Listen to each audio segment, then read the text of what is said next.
বিসমিল্লাহির রহমানির রহিম। আলোচনা করা যারা সুবিধাবাদী তারা তো সুবিধা নিবেই। যারা রাজপথে আন্দোলন সংগ্রাম লড়াই করেছে, যাদের অর্থ ব্যয় করে এই দলের জন্য জীবন উৎসর্গ করে দিয়েছে,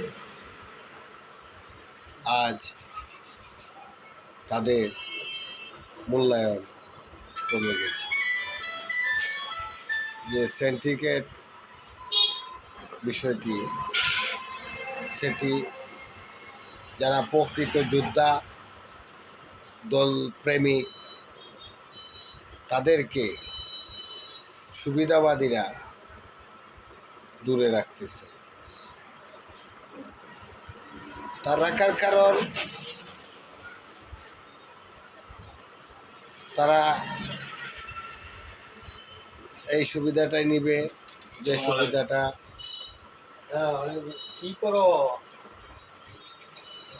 হচ্ছে আন্দোলন সংগ্রামে যারা ছিল তাদেরকে যদি প্রায়োরিটি দেওয়া হয়,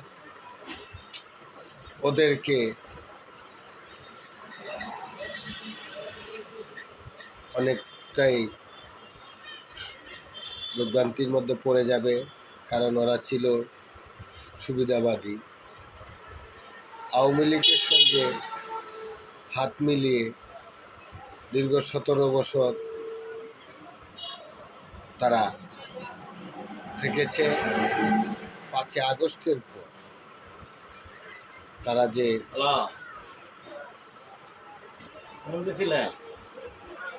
একটি সিন্ডিকেট তৈরি করেছে, সেই সিন্ডিকেটটি ইউনিয়ন থেকে থানা, জেলা, সকল পর্যায়ে এই সিন্ডিকেটটি আছে। এবং বিষয়টা হচ্ছে কিশোরগঞ্জ জেলাতেও যে এইভাবেই গ্রুপ তৈরি হয়েছে, সে গ্রুপে আমরা সাধারণ জনগণের যে মতামত শুনি বা দেখতেছি, এটি যদি হয় তাহলে বিএনপি অনেক ক্ষতি হবে। এই গ্রুপিং থাকার কারণে আজ বিভিন্ন অন্য সংগঠন যা দলের সুযোগ সুবিধা নিচ্ছে, জনগণকে ওরা বুঝাচ্ছে যে বিএনপিতে গ্রুপিং চলছে। এই গ্রুপিংটা আমাদের ভাঙতে হবে। গ্রুপিংটা যদি না ভাঙা হয় তাহলে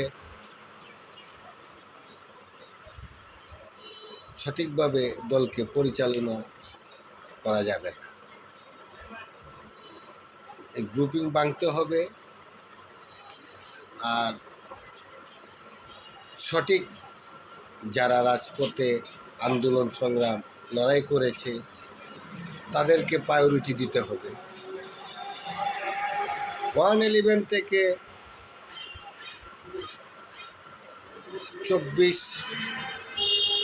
2024 আগস্ট পর্যন্ত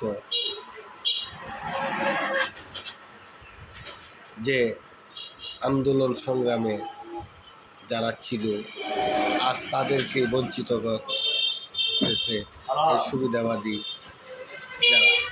যারা। তাহলে এই আন্দোলন চলতেই থাকবে। এই আন্দোলন বন্ধ হবে কি করে?